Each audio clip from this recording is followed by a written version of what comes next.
Hello students, I'm Bimla. Today we are going to start with Animal Kingdom of Lesson Diversity in Living Organism of ninth class.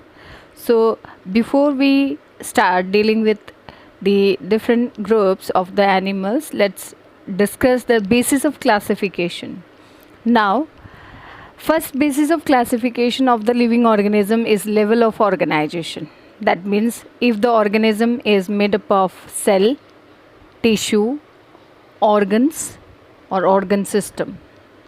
So if an organism is made up of the cell, then it is said to be showing the cellular level of organization, as we have the porifera. Okay, it includes the sponges. Next we have the tissue level of organization, that is shown by the coelenterata. That means the coelenterates like hydra, they are made up of the tissues. Next we have is the organ level of organization. Okay, so in platyhelminths the organs are present. Okay, they do not have organ system but they have organs. Now next we have organ system.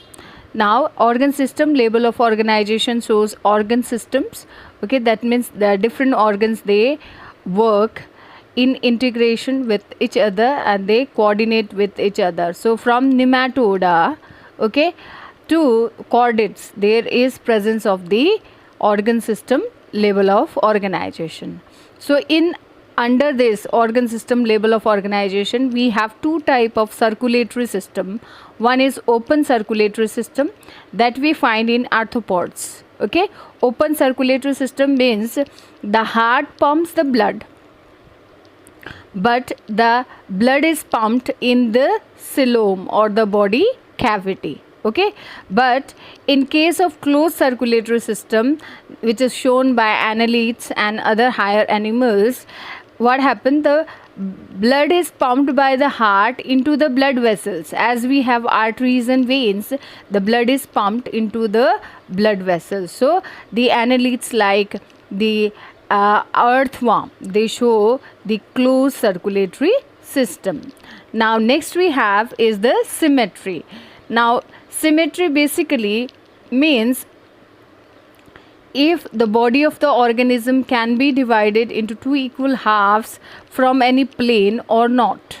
If the body cannot be divided into any equal halves from any plane, then these organisms, they are called asymmetrical organisms. For example, we have the sponges. You can see the sponge. There is no symmetry in the body. You cannot divide it into any plane or into equal halves. Next we have is the bilateral symmetry. You can see bilateral symmetry where the body can be divided into identical left and right halves. Okay, in only one plane. Only one plane the body can be divided. Okay, so that is the bilateral symmetry, as you can see in the housefly, human beings, cockroach. Next we have is the radial symmetry. You can see if the body of an organism can be divided into the two identical halves by passing the line from the central axis.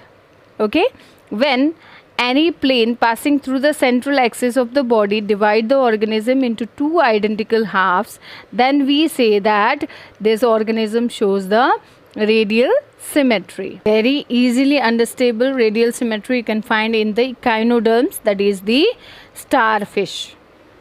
Next basis of the classification of the living organism is the number of germ layers. Okay, if the germ layers that are present in the organism are two, that is the ectoderm and endoderm. Now this internal layer of the cell is called the endoderm and outer layer of the cell is called the ectoderm. So if two germ layers are present, then it is called the diploblastic animal.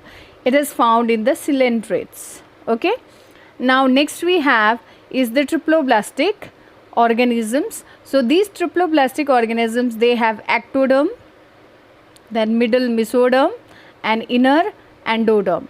So if three germ layers are present, then we say that the organism is a triploblastic. From platyhelminths to chordates, all the animals, they are triploblastic in nature.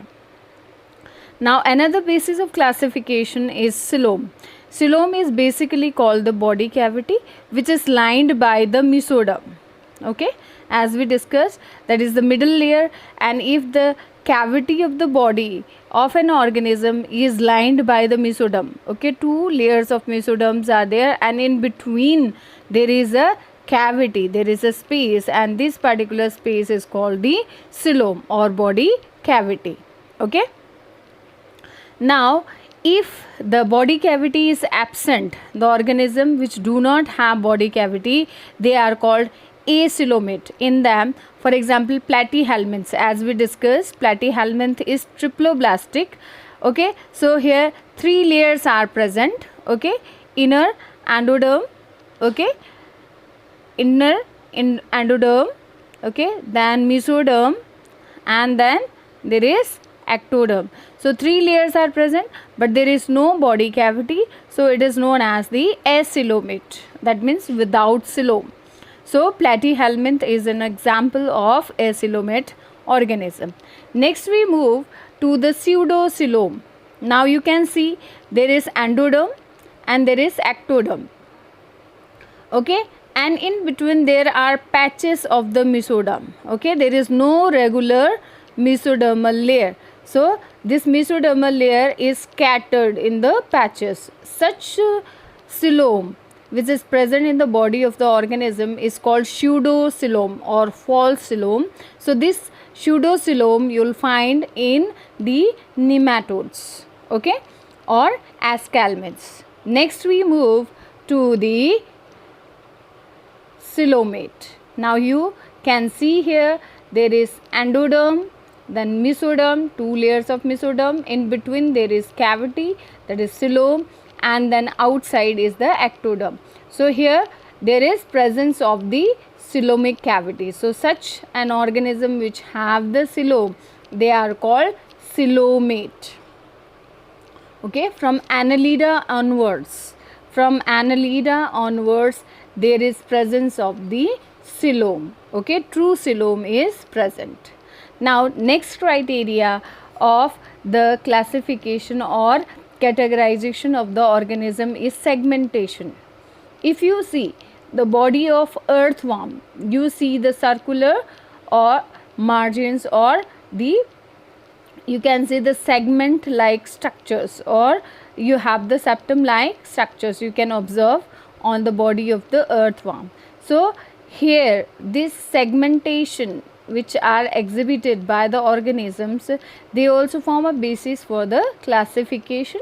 Okay, so in this one or two organs, they are repeated in each and every segment. Not all the organs, but some organs, they are repeated in each and every segment of the body.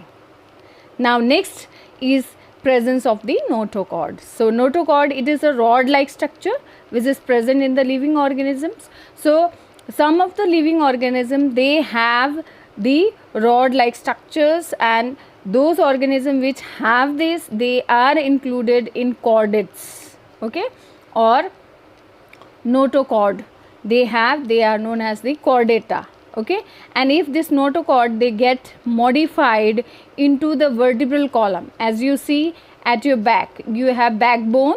So this backbone, this arise from the modification of this notochord. So those organisms which have the modification of notochord into the vertebral column, they are called the vertebrates.